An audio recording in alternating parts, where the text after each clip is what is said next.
The presence of lack, the presence of lack, the presence of a shortage does not mean the absence of Jesus. Did you hear me?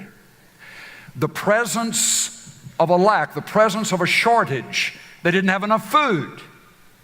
That doesn't mean that there was an absence of the presence of Jesus. You hear some folks, and I just tell you, I don't know where they get it. They just cut and paste out of the Bible, as if to say, well, if you're right with God, if you're just really walking with the Lord, walking in victory, there'll never be any lack, there'll never be any storm, there'll never be any disease or any kind of hurt on you. Where do they get that? Cut and paste theology. The presence of need in our lives, God uses to turn us to Him, to show us that we can hope in Him, we can believe Him, we can rest in Him if it seems as if there is no physical means of support. So all this, it's just a, I don't know where in the world I get it.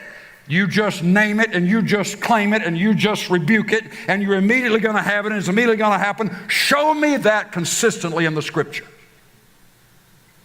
You say, well, Dr. Whatever says, where did he get his doctorate? Not out of here.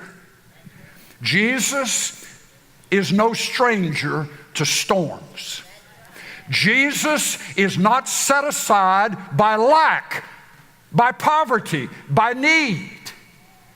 He knows how to turn what may be the poorest of the poor places into the sense of a palace with the radiance of His presence, and letting us know that whatever these temporary demonstrations of lack may be, that's exactly what they are. They're just temporary. We're going to a place where the hot mix crew paves the streets with gold. It's so much of a common commodity.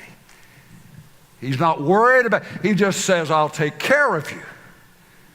I'll take care of you. And the shallow American Christianity that says you evaluate the merit of a Christian solely on the basis of what he or she has to drive, or the kind of bed to sleep in, or the part of the city to live in, that's how you evaluate them. It is not in the Scripture of the Bible consistent. And He's the God of hope.